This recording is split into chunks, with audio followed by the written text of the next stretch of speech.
one time, nakapunta ako dito. Ito tayo ngayon. Parang abot kami na agad natin. Parang ganito na gusto natin hawakan, hawakan natin agad. Alam mo ba?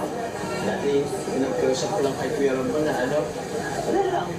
Gusto ko ng trabaho.